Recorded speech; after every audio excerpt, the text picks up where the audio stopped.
बिस्मिल्लाहिर्रहमानिर्रहीम अस्सलामुअलैकुम जी। ये मैं सीरीज़ कर रहा हूँ वीज़ा एप्लीकेशन के हवाले से, इटालियन वीज़ा एप्लीकेशन के हवाले से। तो उसमें जो है वो ऑलरेडी कुछ वीडियोस मैं कर चुका हूँ। अब जो है वो अब जो वीडियो मैं करने लगा हूँ वो है जी विज़िट वीज़ा एप्लीकेशन उन स्टूडेंट्स के लिए जिनका एंट्री टेस्ट है एडमिशन के लिए, और वो एंट्री टेस्ट उनको देने के लिए इटली में जाना है। तो उनको एम्बेसी जो है वो 15 दिन का विज़िट वीज़ा देगी, और वो 15 दिन के विज़िट वीज़े में टेस्ट दे के वापस आ जाएंगे। उसके बाद टेस्ट का रिज़ल्ट आता है, टेस्ट क्वालिफाई कर लेते हैं तो फिर वो स्टूडेंट वीज़ा या जिसको नेशनल वीज़ा बोलते हैं वो अप्लाई करने के लिए एलिजिबल होंगे। तो चलें अब ये हम देखते हैं वीज़ा एप्लीकेशन। तो जैसे मैंने बोला था कि आप इनकी वेबसाइट से डाउनलोड करें और उसी को आप फिर फिल करें। किसी आउटर सोर्स से फॉर्म मत लें, उसमें आपको प्रॉब्लम हो सकती है। ये देखें, इस फॉर्म पे जनरली तो शेंजन वीज़ा एप्लीकेशन फॉर्म आपको मैंने पहले भी वीडियो में बताया, उसका फॉर्मेट सेम है पूरे शेंजन एरिया के लिए, उसमें कोई बहुत ज़्यादा फ़र्क नहीं है। लेकिन अगर आप इटालियन एम्बेसी से लेंगे तो उस पे ये उनका मोनो लगा हुआ है, ये इस्लामाबाद इटालियन एम्बेसी का। ठीक है जी, तो इसलिए मेरे ख्याल में बेहतर है कि आप ये फॉर्म ही इस्तेमाल करें। तो चलें जी, फॉर्म फिल करने की तरफ चलते हैं। सबसे पहले है जी सरनेम। जैसे मतलब पहले भी मैं आपको बता चुका हूँ, तो यहाँ पर सरनेम लिखना है। जैसे मेरा सरनेम है खान, तो मैं यहाँ पर खान लिखूँगा। ठीक है जी। फिर है जी नेक्स्ट कॉलम है सरनेम एट बर्थ। जनरली इसको फिल करने की ज़रूरत नहीं है, इसको खाली छोड़ दें। ठीक है जी। फिर उसके बाद first name oblique names given names.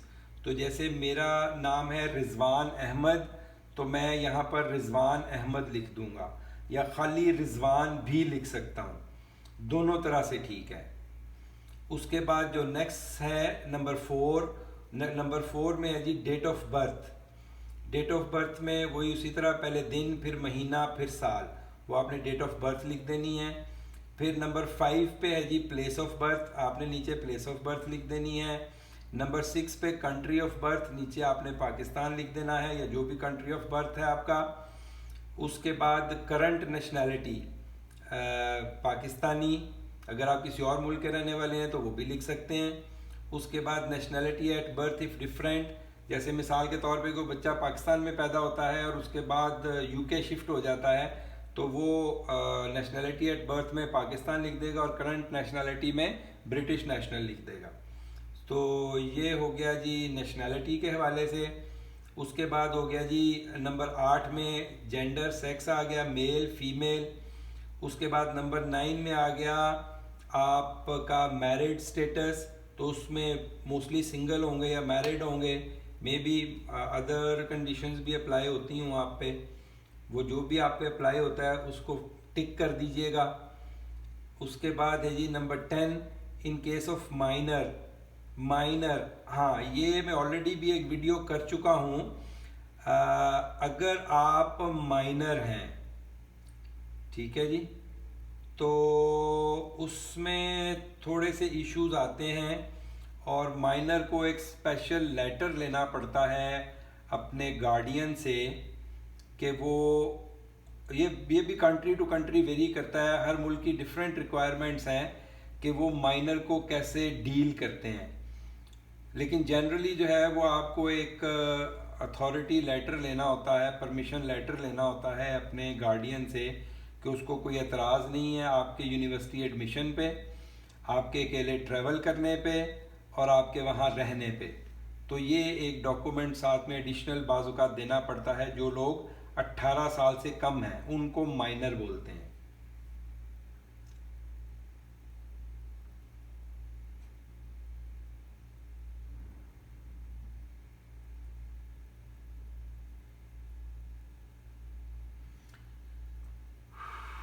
अच्छा जी, उसके बाद आ गया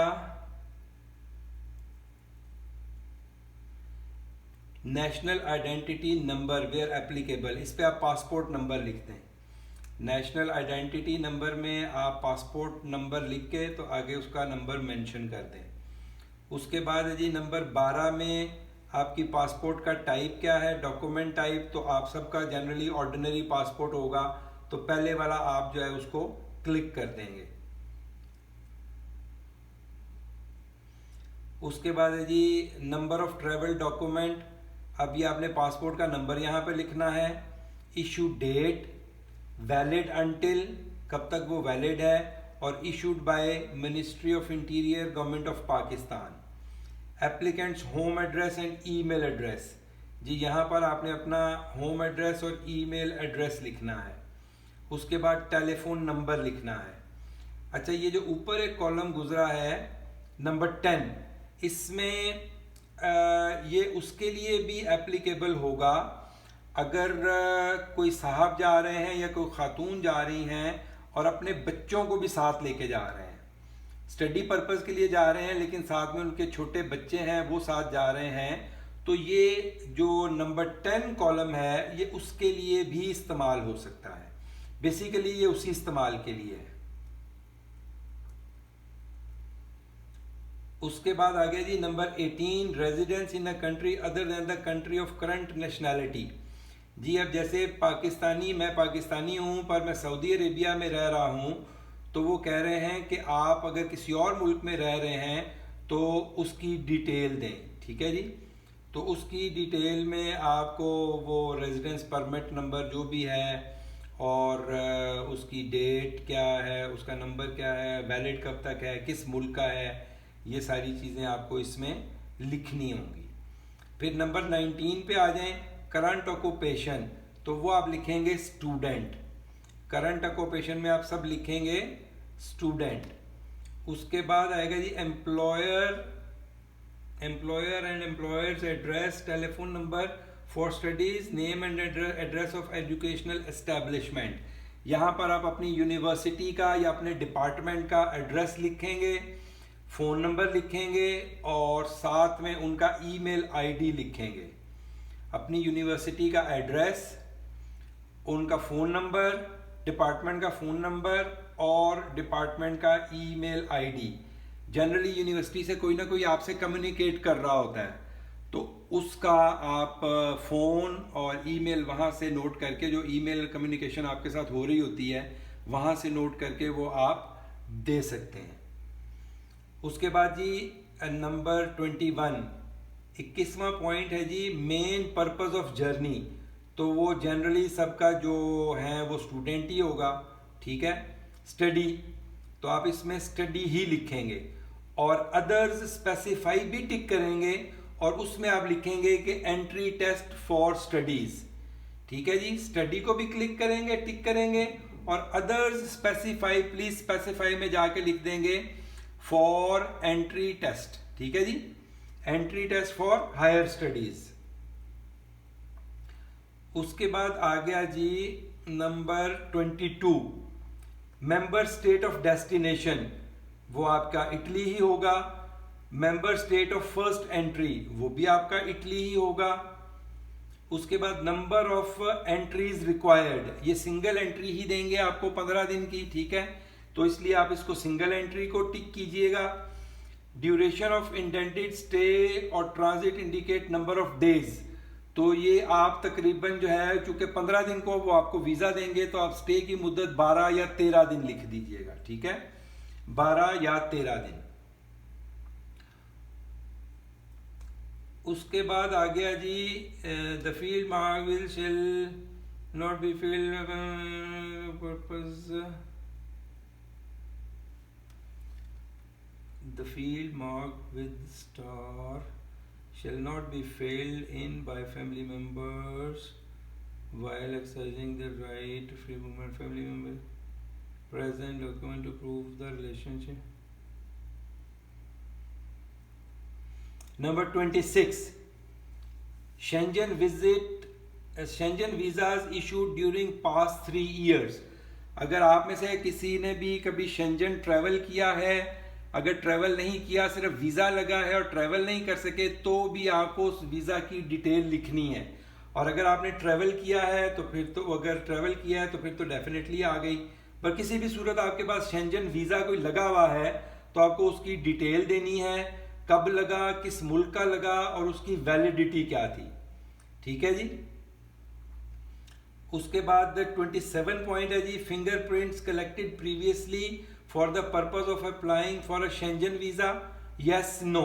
अगर आपको ऑलरेडी को शेंजन वीज़ा के लिए आपने अप्लाई किया कभी, तो उस सूरत में आपके अगर फिंगरप्रिंट हुए तो फिर आप लिखेंगे यस, अगर नहीं हुए तो फिर लिखेंगे नो। और अगर हुए हैं तो किस डेट को हुए हैं, वो डेट भी आप लिखेंगे, वो वही जो वीज़ा एप्लीकेशन की डेट होगी वो आप लिख दीजिएगा। उसके बाद जी 28 नंबर पॉइंट है, entry permit for final country of destination where applicable. इसको आप खाली छोड़ देंगे, ये आपका इससे कोई कंसर्न नहीं है। 29 intended date of arrival in the Schengen area. वही जो मैंने आपको बोला था कि ये डेट्स आपकी सारी एक होनी चाहिए। ट्रैवल डेट, जिस डेट को आपने पहुंचना है उस डेट से वीज़ा एप्लीकेशन आपकी शुरू हो जानी चाहिए।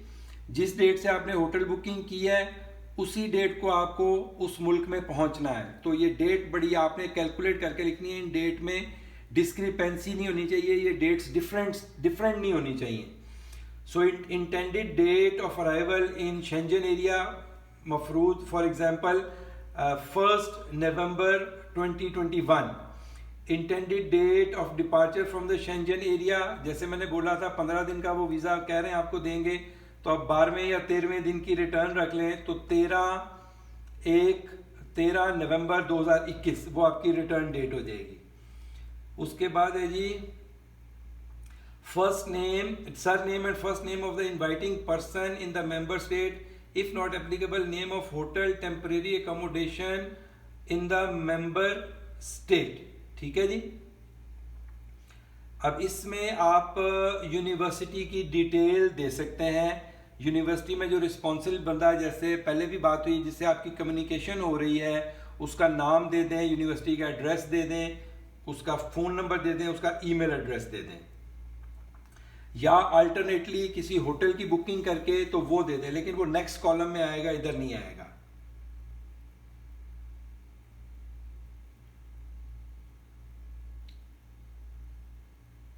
जी, यहां पर आप बेहतर है कि अकोमोडेशन का नंबर दें 31 में, ठीक है, और नीचे 31 की कंटिन्यूएशन है, उसमें वो एड्रेस, ईमेल एड्रेस और इनवाइटिंग पर्सन, तो ये आप अपना जो होटल या हॉस्टल है उसका एड्रेस दें।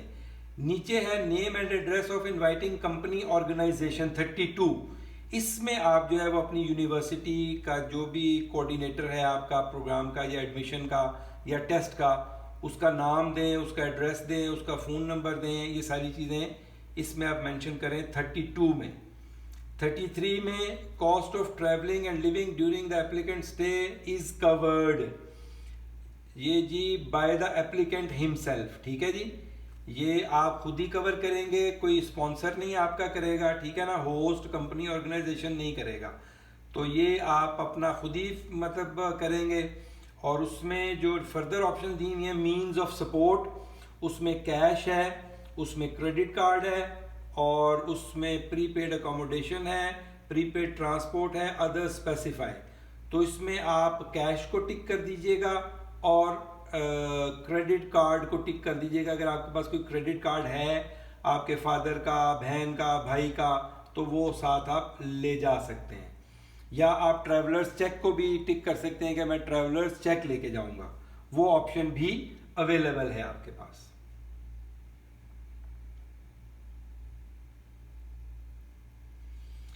नेक्स्ट है जी 34 नंबर के ऊपर। 34 नंबर के ऊपर है जी personal data of family member who is an EU. नहीं जी, यहाँ पे एप्लीकेबल नहीं होगा। जनरली आपका अगर ईयू में कोई रिलेटिव है तो उसकी डिटेल देने की जरूरत नहीं है, ठीक है, वो ऐसी चीज़ों को कॉम्प्लिकेट करता है, फिर छोड़ दें, उसको ज़रूरत नहीं है।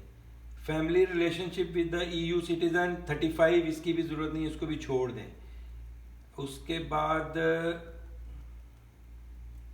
जी, उसके बाद अब ये आ गया जी नंबर 36, डेट एंड प्लेस, तो ये आप डेट एंड प्लेस इस्लामाबाद और डेट, जिस डेट को आपका इंटरव्यू होगा वही डेट डालिएगा जिस दिन आपका वीज़ा इंटरव्यू होगा, और प्लेस आप लिखेंगे इस्लामाबाद और उसके बाद आप सिग्नेचर कर देंगे, ठीक है जी। और साथ में लिखा हुआ है for minor signature of the parental authority और लीगल गार्डियन, अगर माइनर है तो फिर उसके पेरेंट्स, क्योंकि फॉर्म जो है वो अलग अलग फिल होगा। अगर फर्ज करें कि एक साहब जा रहे हैं और साथ में उनका एक बच्चा है तो बच्चे का अलग फॉर्म फिल होगा और फादर का अलग होगा। जैसे मदर और बच्चा जा रहा है तो मदर का अलग होगा और बच्चे का अलग होगा, लेकिन बच्चे के फॉर्म के ऊपर सिग्नेचर जो है वो मदर करेंगी। और इस केस में अगर फादर नहीं जा रहे, मदर और बच्चा जा रहा है, तो उस सूरत में भी फादर की तरफ से कंसेंट होगी कि जी बच्चा मदर के साथ जा रहा है और उस पर मुझे कोई एतराज नहीं है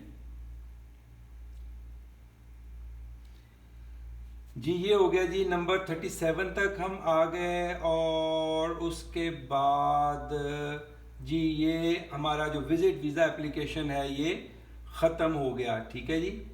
तो ये हो गया जी Schengen visit visa application form जो है वो आपने कैसे फिल करना है, ये मैंने सारी आपको डिटेल 1 बाय 1 जो है वो हर कॉलम बता दिया किस तरह आपने फिल करना है। तो इसको अकॉर्डिंगली फिल करें। अगर फिर भी कोई प्रॉब्लम हो, कोई बात ना समझ आए तो कमेंट सेक्शन में कमेंट करके पूछ लें। व्हाट्सएप नंबर भी मैं अपना शेयर कर दूंगा, ऑलरेडी मैंने शेयर किया हुआ है अपनी वीडियोस में, दोबारा शेयर कर दूंगा, उस पर व्हाट्सएप करके मेरे से पूछ सकते हैं। तो मेरा नहीं ख्याल इसमें अब फॉर्म फिल करने में किसी किस्म की कोई कन्फ्यूजन रहेगी। तो गुड लक, अब तक के लिए इतना ही। फिर नेक्स्ट वीडियो जो है वो स्टूडेंट एप्लीकेशन फॉर्म के साथ मैं हाजिर होता हूँ, तब तक के लिए इजाज़त दें। अस्सलामु अलैकुम।